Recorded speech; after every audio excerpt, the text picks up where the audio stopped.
সুপ্রিয় শিক্ষার্থীবৃন্দ, সবাইকে ধন্যবাদ। আজকে আমরা আলোচনা করব অষ্টম শ্রেণী জীবন ও জীবিকা বিষয়ের ৭৬ পৃষ্ঠার যে ব্যবসার আইডির জন্য সংকেত।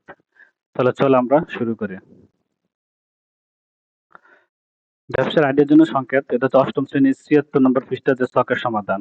তাহলে এখানে হচ্ছে প্রথম হচ্ছে ব্যবসার নাম হচ্ছে কাঁচামাল গড়, ব্যবসার নাম হচ্ছে কাঁচামালের গড়। ২ নম্বর হচ্ছে ব্যবসার ধরন, ব্যবসার ধরন হচ্ছে পাইকারি। এখানে উৎপাদন খুচরা সেবামূলক না, হবে পাইকারি।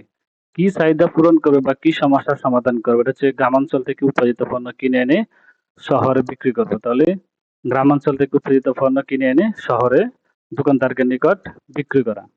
সম্ভাব্য পণ্য বা সেবাসমূহ, সম্ভাব্য পণ্য বা সেবাসমূহ হচ্ছে কৃষি জাতীয় পণ্য।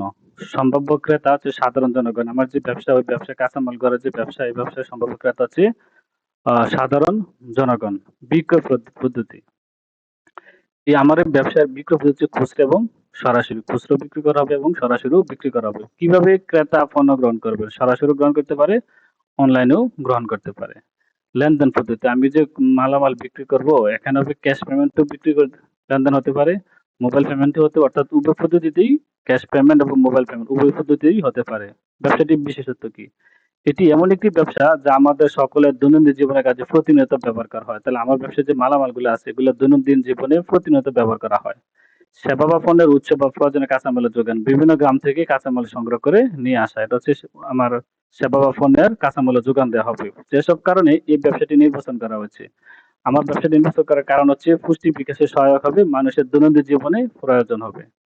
ব্যবসা থেকে সমাজ যেসব সুবিধা পাবে, আমার ব্যবসা থেকে সমাজের সুবিধা হবে, সেটা হচ্ছে মানুষের শারীরিক সক্ষমতা বাড়বে এবং অর্থনৈতিক সক্ষমতাও বাড়বে। দলের পরিচিতি এবং সদস্য সংখ্যা, আমার যে দলটা, এই যে দল পরিচালনা করা হয়েছে, এই দলের পরিচয় হচ্ছে কবিতা, নাম, জ্যোতি এবং পদ্ম। ৩ জন হচ্ছে আমার যে দল, এই দলের সদস্য এবং পরিচিতি। ধন্যবাদ সবাইকে সাথে থাকার জন্য। আল্লাহ হাফেজ।